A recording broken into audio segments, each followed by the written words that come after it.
Later on, I bade my aunt and brother good night and was well into a book when I heard Jem rattling around in his room. His go-to-bed noises were so familiar to me that I knocked on his door. "Why ain't you going to bed?" "I'm going downtown for a while." He was changing his pants. "Why, it's almost 10 o'clock, Jem." He knew it, but he was going anyway. "Then I'm going with you. If you say you're not, I'm going anyway, you hear?" Jem saw that he would have to fight me to keep me home, and I suppose he thought a fight would antagonize Auntie, so he gave in with little grace. I dressed quickly. We waited until Auntie's light was out, and we walked quietly down the back steps. There was no moon tonight. "Dill'll want to come," I whispered. "So we will," said Jem gloomily. We leapt over the driveway wall, cut through Miss Rachel's side yard, and went to Dill's window. Jem whistled Bob White. Dill's face appeared at the screen, disappeared, and 5 minutes later he hooked the screen and crawled out. An old campaigner, he did not speak until we were on the sidewalk. "What's up?"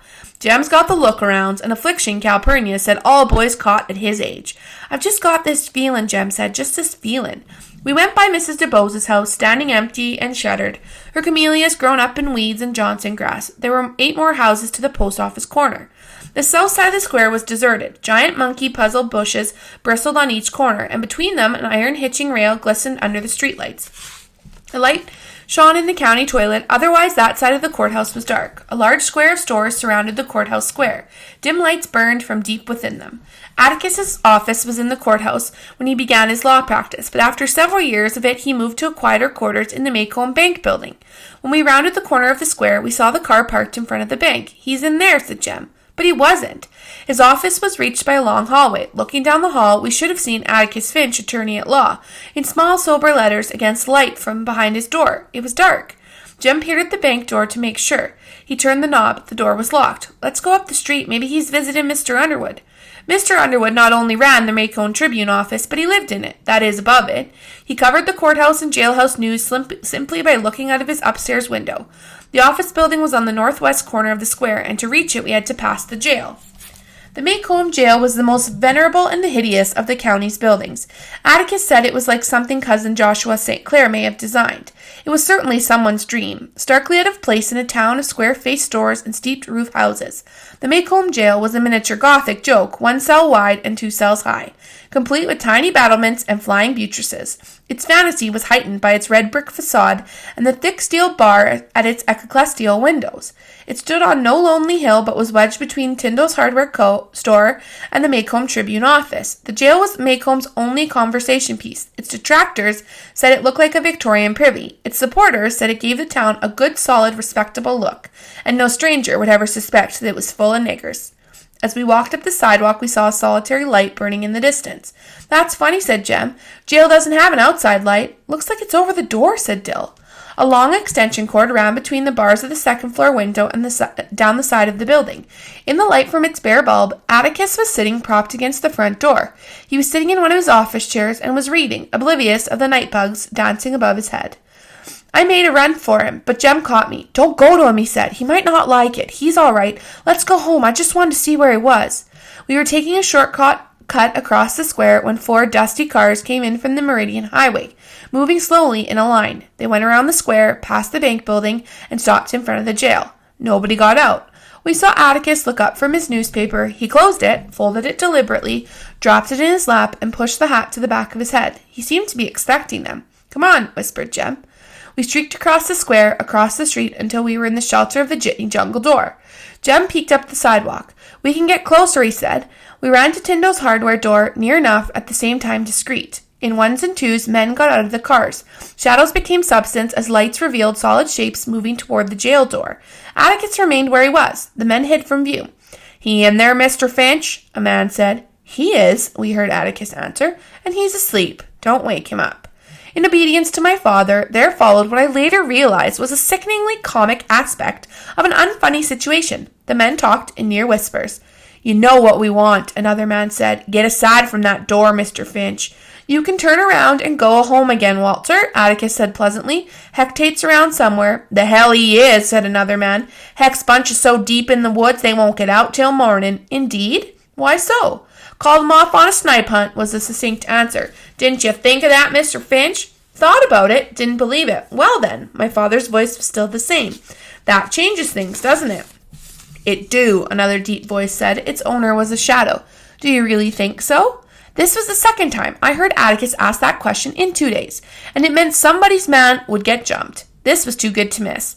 I broke away from Jem and ran as fast as I could to Atticus. Jem shrieked and tried to catch me, but I had a leap on him and Dill. I pushed my way through the dark, smelly bodies and burst into the circle of light. "Hey, Atticus!" I thought he would have a fine surprise, but his face killed my joy. A flash of plain fear was going out of his eyes, but returned when Dill and Jem wriggled into the light. There was a smell of stale whiskey and pig pen about, and when I glanced around, I discovered that these men were strangers. They were not the people I saw last night. Hot embarrassment shot through me. I leapt triumphantly into a ring of people I had never seen before. Atticus got up from his chair, but he was moving slowly like an old man. He put the newspaper down very carefully, adjusting its creases with lingering fingers. They were trembling a little. "Go home, Jem," he said. "Take Scout and Dill home." We were accustomed to prompt, if not always cheerful, acquiescence to Atticus's instructions, but from the way he stood, Jem was not thinking of budging. "Go home," I said. Jem shook his head. As Atticus' fists went to his hips, so did Jem's, and they faced each other, and I could see little resemblance between them. Jem's soft brown hair and eyes, his oval face and snug-fitting ears were our mother's, contrasting oddly with Atticus's graying black hair and square-cut features, but they were somehow alike. Mutual defiance made them alike. "Son," I said, "go home." Jem shook his head.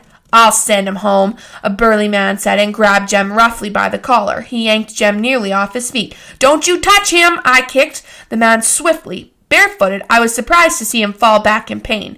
I intended to kick his shin, but I aimed too high. "That'll do, Scout." Atticus put his hand on my shoulder. "Don't kick folks. No," he said, as I was pleading justification. "Ain't nobody gonna do Jem that away," I said. "All right, Mr. Finch, get him out of here," someone growled. "You got 15 seconds to get him out of here." In the midst of this strange assembly, Atticus stood trying to make Jem mind him. "I ain't going," was the steady answer to Atticus's threats, requests, and finally, "Please, Jem, take them home." I was getting a little bit tired of that, but felt Jem had his own reasons for doing as he did, in view of his prospects once Atticus did get him home. I looked around the crowd. It was a summer night, but the men were dressed, most of them in overalls and denim shirts buttoned up to the collars. I thought they must be cold natures, as their sleeves were unrolled and buttoned at the cuffs.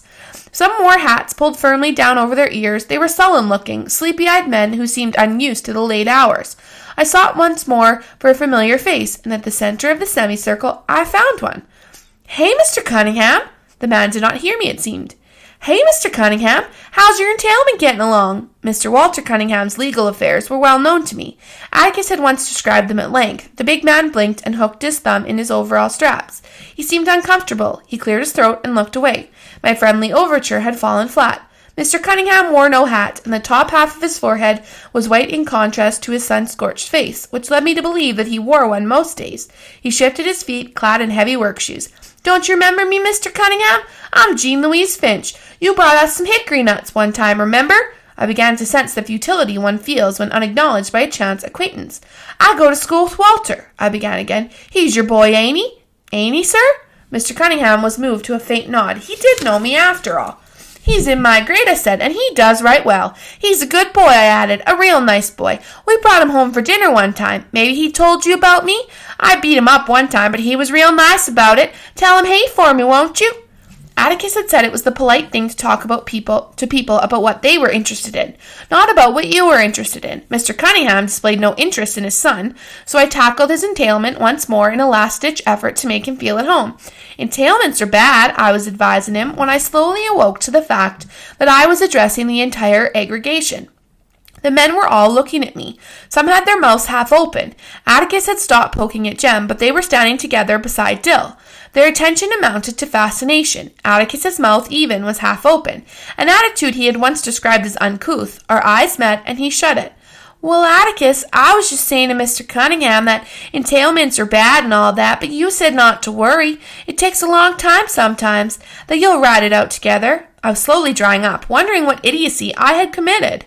Entailment seemed all right enough for living room talk. I began to feel sweat gathering at the edges of my hair. I could stand anything but a bunch of people looking at me. They were quite still. "What's the matter?" I asked. Atticus said nothing. I looked around and up at Mr. Cunningham, whose face was equally impassive. Then he did a peculiar thing. He squatted down and took me by both shoulders. "I'll tell him you said, 'Hey, little lady,'" he said. Then he straightened up and waved a big paw. "Let's clear out," he called. "Let's get going, boys." As they had come in ones and twos, the men shuffled back to their ramshackle cars. Door slammed, engines coughed, and they were gone. I turned to Atticus, but Atticus had gone to the jail and was leaning against it with his face to the wall. I went to him and pulled his sleeve. "Can we go home now?" He nodded, produced his handkerchief, gave his face a going over, and blew his nose violently. "Mr. Finch?" A soft, husky voice came from the darkness above. "They gone?" Atticus stepped back and looked up. "They've gone," he said. "Get some sleep, Tom. They won't bother you any more." From a different direction, another voice cut crisply through the night. "You damn tootin' they won't. Had you covered all the time, Atticus." Mr. Underwood and a double-barreled shotgun were leaning out his window above the Macon Tribune office. It was long past my bedtime, and I was growing quite tired. It seemed that Atticus and Mr. Underwood would talk for the rest of the night. Mr. Underwood out of the window and Atticus up at him. Finally, Atticus returned, switched off the light above the jail door, and picked up his chair. "Can I carry it for you, Mr. Finch?" asked Dill. He had not said a word the whole time. "Why, thank you, son." Walking toward the office, Dill and I fell in step behind Atticus and Jem. Dill was encumbered by the chair, and his pace was slower. Atticus and Jem were well ahead of us, and I assumed that Atticus was giving him hell for not going home, but I was wrong. As they passed under a streetlight, Atticus reached out and massaged Jem's hair, his one gesture of affection.